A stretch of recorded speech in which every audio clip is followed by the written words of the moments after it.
And welcome to all our viewers in Nigeria and around the world to News Cycle on Global Television, coming to you live from the nation's capital, Abuja. I am Jumai Manson. Now, quick reminder that Global Television is on DSTV channel 365, Star Times channel 276, and Free TV. Now the news in full. First Lady Oluremi Tinubu inaugurated the first national headquarters of the Nigerian Red Cross Society, NRCS, in Abuja, describing the facility as a major boost to organization's capacity to deliver humanitarian assistance across the country. Speaking to the commissioning ceremony, the First Lady commended the Nigerian Red Cross Society for its unwavering commitment to serving humanity without discrimination, saying the organization has remained steadfast in alleviating human suffering and restoring hope to the most vulnerable members of society. She expressed confidence that the new headquarters will strengthen the society's ability to coordinate humanitarian operations, improve operational efficiency, and expand its impact nationwide. The Nigerian Army has announced a major reshuffle of its senior officers, with changes affecting key operational command, training, and staff appointments. According to the statement issued by the Acting Director of Army Public Relations, Colonel Apollinia Anele, the reshuffle is part of effort to strengthen national security and improve operational effectiveness across the country. The statement added that the postings affected field commanders, school commandants, and principal staff officers of the Army headquarters. He noted that the Chief of Army Staff, Lieutenant General Wahidi Chaibu, approved the strategic redeployment of senior officers, saying the move is aimed at enhancing the Army's capacity to address emerging security challenges. President Bola Ahmed Tinubu has approved the establishment of a National Health Technology and Data Analytical Office and appointed Dr. Obi Adigwe as its pioneer national coordinator to drive digital health reforms and improve data integration across Nigeria's healthcare system. The presidency says the office, which will operate under the coordinating Minister of Health and Social Welfare, will coordinate the country's digital health agenda, harmonize public and private sector health data, and implement the National Digital Health Architecture. Officials say the new office will strengthen healthcare delivery through technology while leveraging Dr. Adigwe's experience in artificial intelligence, pharmaceutical research, and innovation. Meanwhile, President Bola Ahmed Tinubu has reaffirmed Nigeria's commitment to tackling substance abuse and illicit drug trafficking through stronger prevention, rehabilitation, law enforcement, and evidence-based interventions. Represented by the Attorney General of the Federation, Lateef Fagbemi, at the 2026 International Day Against Drug Abuse and Illicit Trafficking, the President urged government, communities, and international partners to work together against the growing global drug menace. Also speaking at the event, NDLEA Chairman Brigadier General Muhammad Buba Marwa, retired, disclosed that the agency arrested more than 29,000 suspects, seized over 5.3 million kilograms of illicit drugs worth more than 1.5 trillion naira, and secured over 5,200 convictions in the last 18 months. Still on drug abuse, the National Drug Law Enforcement Agency, NDLEA, has reaffirmed its commitment to tackling substance abuse and illicit drug trafficking in Imo State.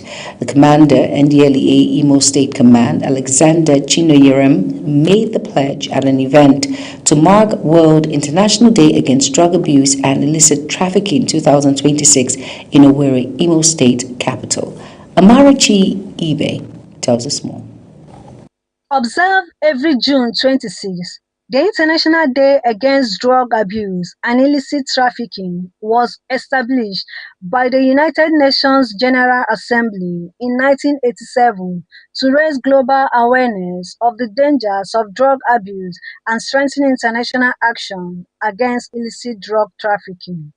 Speaking at the event in Owerri, the commander of NADA, Imo State Command, Alexander Chinoyelum, says despite prevailing security challenges, it have intensified enforcement, rehabilitation, and public enlightenment efforts, leading to major drug seizures, arrests, and convictions across the state. He says there is need for innovation and evidence-based strategies to confront emerging trends. This year's observance provides another opportunity to reaffirm our commitment to the fight against substance abuse and the illicit drug trade, which continue to pose serious threat to public health, security, socio-economic development, and the future of our young people. The commander noted that in the last 1 year, the command arrested 435 suspected drug offenders and seized more than 12,600 kilograms of various illicit drugs, including cannabis, cocaine, heroin, and tramadol. He added that the command secured 9 convictions, admitted 24 persons into rehabilitation, successfully rehabilitated 15 drug users, and conduct drug education campaigns in more than 33 communities, schools, churches, and other public institutions across the state. A total of 475 drug suspects were arrested, comprising 96 females and 379 males between the ages of 18 and 63 years.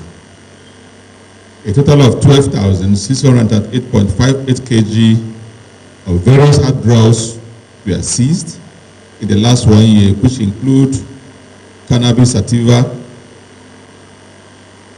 cocaine, heroin, methamphetamine, the one referred locally to as urumiri.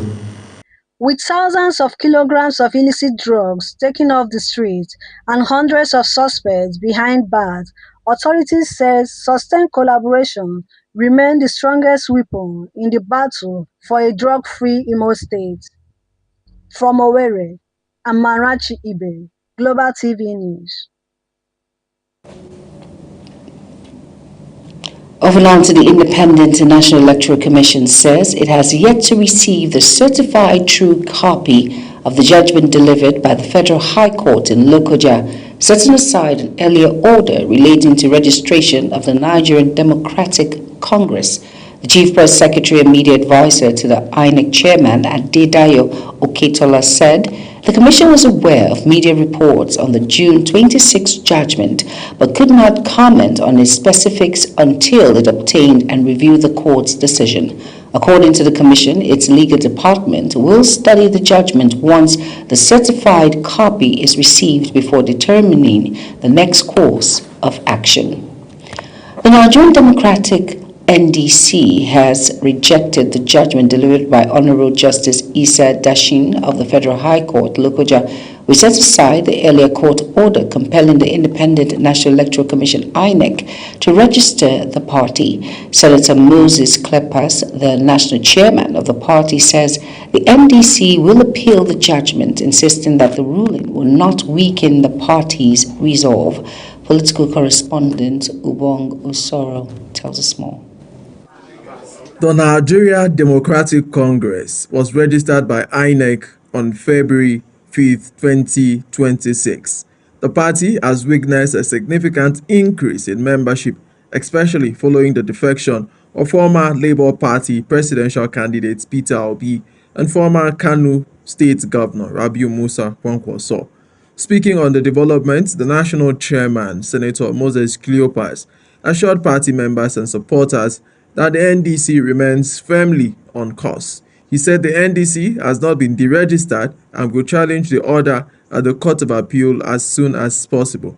We have been fully participating in all INEC activities without let or hindrance as a political party. NDC also fielded candidates and fully participated in the just concluded by-elections, senatorial by-elections in Nasarawa State and Enugu States. He added that it is too late for anyone to use judiciary to undermine or narrow Nigeria's multi-party democratic space. Cleopas further stated that if the said association, Peace Movement Party, was dissatisfied with the judgment on the initial suit, the proper legal action was to file an appeal, an option he said was never pursued within the stipulated time. are challenging today's order at the Court of Appeal as soon as possible.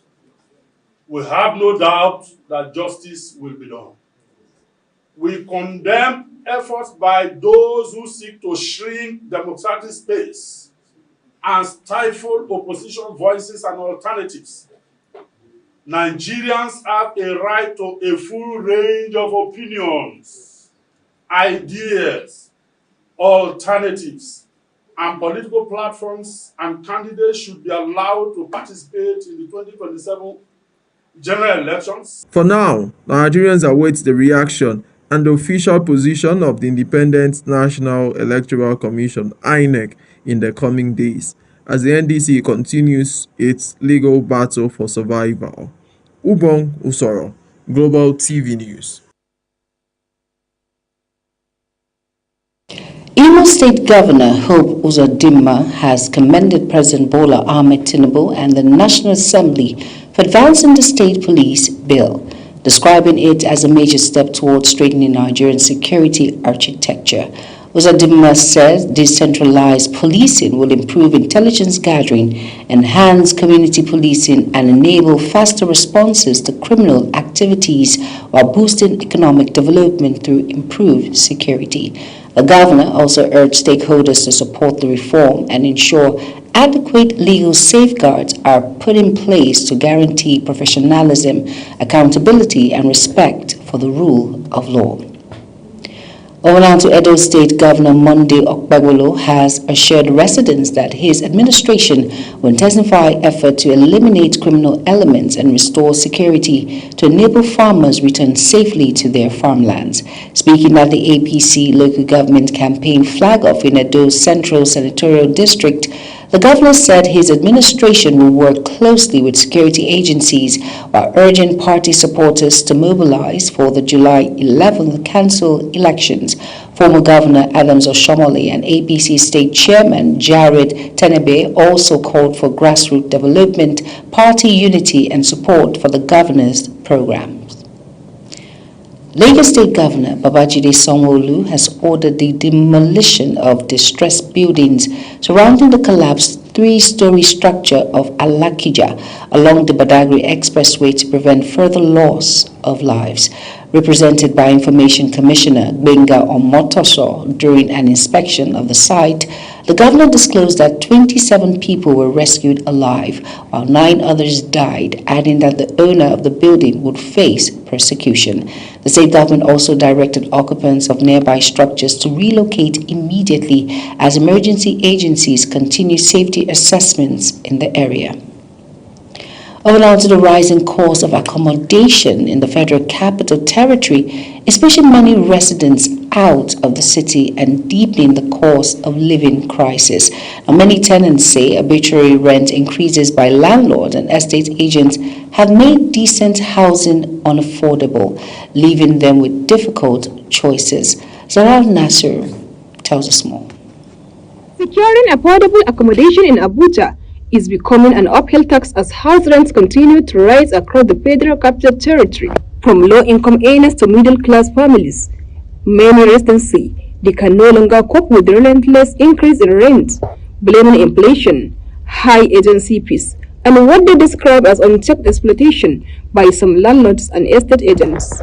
Some say they have been forced to relocate to satellite towns, while others are cutting back on food, healthcare, and their children's education just to keep a roof over their heads. This Abuja particularly, I noticed it from my landlord because I started seeing that my landlord is increasing in size, but I'm the one doing the job. He's not even, doesn't have any work, you understand? So he's just at home enjoying all the sweat because the house rent is like almost the task of what I'm earning every day. Understand? So it's not that easy, but those landlords, they don't get joy. Did your landlord increase your rent recently? Yes, increase it because of some little advancement. Like in corner shop where I live in Gwarimpa, like 2021, I believe when you go there now it's 1 million. But then I pay like 300,000. And why is increasing? Because the situation of Nigeria now has changed. So every landlord wants to increase his rent based on the standard. Even if you are the house owner now, and where we are giving people 300,000, now people are living around there. If it's 1 million, you cannot keep renting 300,000 because things have changed. The surge in rents reflects the impact of inflation, rising construction costs, and growing demand for accommodation in the nation's capital. They are, however, calling for stronger government regulation of the real estate sector to curb arbitrary rent increases and protect tenants from their unfair prices. I'm not comfortable with the rent. I want to have my own house soon, but definitely, I'm not comfortable with the rent. As the cost of housing continues to outpace incomes, concerns are mounting over the growing affordability crisis, with many residents urging authorities to take decisive action before decent accommodation becomes completely out of reach for the average Nigerian. Zahra Unasir, Global TV News. You are watching the live broadcast of News Cycle. News Cycle continues after this weather forecast, plus business, foreign and sports stories on the other side of this break. Please stay with us. Hello there. The atmosphere is becoming increasingly active, with storm-producing weather systems already pushing into the country from the east. Combined with high levels of atmospheric energy, conditions are favorable for thunderstorms to develop and spread across many areas within the country by Sunday. The day will start with scattered thunderstorms and rains, largely from overnight activity. These are expected across parts of Taraba, Adamawa, some parts of Yobe, Bauchi, Gombe, Borno, Plateau, the Federal Capital Territory, some parts of Nasarawa, Benue, and Niger State. Meanwhile, light morning showers are possible over parts of Lagos, Cross River, Akwa Ibom, and also much of the southeast.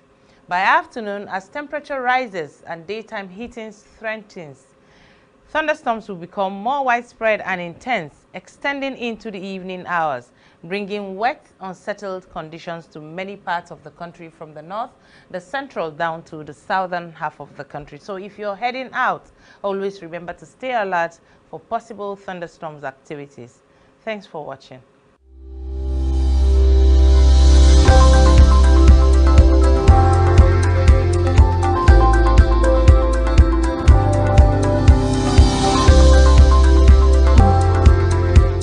You're welcome back, and if you're just tuning in, this is News Cycle on Global Television. Thank you for staying with us. In business now, the federal government has drawn the first $1.5 billion from a $5 billion financing facility arranged with the United Arab Emirates, First Abu Dhabi Bank, to support the 2026 budget and infrastructure development. According to report, the transaction, structured as a total return swap approved by the National Assembly, will also be used to refinance existing debts despite concerns raised by international financial institutions over its complexity and transparency. The facility provides Nigeria with immediate foreign exchange liquidity at a time of high global borrowing cost, although analysts have warned about potential hidden financial liabilities. The Director General, Small and Medium Enterprise Development Agency of Nigeria, SMIDEN, Charles Odi, has called for a comprehensive review of Nigeria's micro, small and medium enterprises policy to ensure it reflects the real needs of businesses across the country. Now, the Director General made the call while addressing the media at the World MSMEs Day in Abuja. Kikelomo Okeri has details. Micro, small and medium enterprise remain the backbone of Nigeria's economy, providing millions of jobs and contributing significantly to national development. The Director General, Small and Medium Enterprise Development Agency of Nigeria, SMIDEN, Charles Odi, says the agency is taking governance beyond the office by engaging directly with traders and entrepreneurs to shape policies that will drive sustainable growth. It says SMIDEN has launched the Growth Fund, a zero-interest revolving loan scheme designed to provide accessible financing through cooperative, trade association and business membership organizations. Markets. We went to them to say, listen, we are SMIDEN. We are the agency of government that's supposed to be liaising with you. What are the challenges? because we are in the period where we need to review our MSME policy. That policy, when Mr. President signs that policy to law, that policy will not be changed for the next 5 years. As the policy is currently being reviewed, what do you want to see happen? The Smith & Boss says the agency's new approach is centered on listening to entrepreneurs, delivering practical solutions, and strengthening cooperative as vehicle for economic growth. We want to make sure that we give funds and we put funds in the hands of cooperatives, business member organizations, associations, trade unions, so that you can have this money to work as a group. One way to helping small businesses thrive and grow in Nigeria. However, stakeholders in Nigeria's micro, small and medium enterprise sector have called on the federal government to urgently review the newly introduced tax law, warning that its implementation could cripple small businesses, trigger job losses and slow economic growth. Operator says the new tax law is placing an additional burden on businesses already struggling with rising inflation, high operating costs, unstable power supply and foreign exchange challenges. The laws are not supposed to be on a general note. They're supposed to have a considering to our own in that production levels. So that is our retro appeal. But the strength we cannot speak. It is little people to help us and they speak on our behalf and they see what they will help us to do. Well, like business has to keep on going. So the main thing is like we try to balance the new tax law with our customers. So what initially do, just inflated a little bit of price on our products. So to be able to reach out to our customers' demands. So because we don't want to inflate. They urge the federal government to introduce tax incentives, simplify compliance procedures and grant relief measures to MSMEs to remain competitive. Let that be a lower level of us to can able to meet up and pay. It will not affect our own economy. Because before losing money from production is not an easy thing. The federal government that they are small business owners, and if you keep on inflating things like this, it's going to affect them. Some people have to leave their businesses. So I believe with this tax law, maybe there should be a certain percentage for each business owner, maybe some certain target that maybe if you reach, then a certain percent of tax should be added to your business. Thank you very much. What's the name again? The stakeholders insist that protecting MSMEs is critical to sustaining employment, driving innovation, and accelerating Nigeria's economic recovery. Kike Lomo Okere, Global TV News. On the foreign scene, United States President Donald Trump has unveiled a new commemorative U.S. passport featuring his portrait as part of celebrations marking America's 250th anniversary. The sample passport page shared by the president features an image of Trump seated behind resolute decks with the text of the original Declaration of Independence in the background and his signature at the bottom. The opposite page displays John Tumble's famous printing, the Declaration of Independence. The new design appears to use a rendering based on Trump's portrait in Smithsonian National Portrait Gallery in Washington, differing from images previously released by the U.S. State Department earlier this year. South African President Cyril Ramaphosa has vowed that his government will not tolerate any attempt to destabilize the country as tensions rise ahead of planned anti-immigrant protests next week. Citizens groups have issued a June 30th deadline for undocumented foreigners to leave South Africa and are mobilizing nationwide demonstrations against illegal immigration, raising fears of renewed xenophobic violence. Uyi Agbomofuegbe tells us more. South Africa is once again on edge as anti-migrant sentiments gather momentum ahead of planned nationwide protests scheduled for June 30. The unofficial ultimatum issued by citizen-led groups demanding that undocumented foreigners leave the country has revived painful memories of previous xenophobic attacks that claimed lives and displaced thousands. In response, security agencies have heightened surveillance and deployed additional personnel across the country to prevent a breakdown of law and order. Government officials have also intensified consultations with key stakeholders, including the influential Zulu Royal House, in a bid to calm tensions and avert violence. The latest wave of unrest has already left several people dead, while neighboring Mozambique says at least 5 of its citizens were among the victims.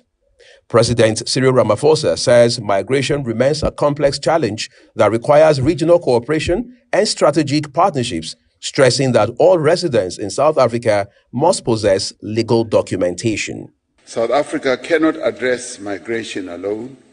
Through SADC, the African Union, and bilateral relations that we have with many countries, we will work together to tackle political instability, conflict, and economic hardships that drive people to leave their homes and to come here.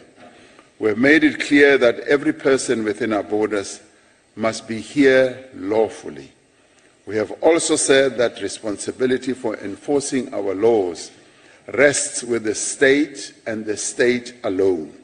President Ramaphosa also warned that the responsibility for maintaining law and order rests solely with the states, insisting that neither citizens nor foreigners would be allowed to undermine peace and stability. As government, we have put in place security and other measures to deal with any attempts to destabilize our country, whether by citizens or foreign nationals, and we will not tolerate any attempts to destabilize the country by anyone, whether marching or otherwise. Our security forces are ready, and those who transgress the measures that we're putting in place will definitely meet the might of the law. The growing anti-migrant campaign has already triggered the voluntary return of thousands of African migrants to their home countries, including Nigeria, Ghana, Malawi, and Mozambique.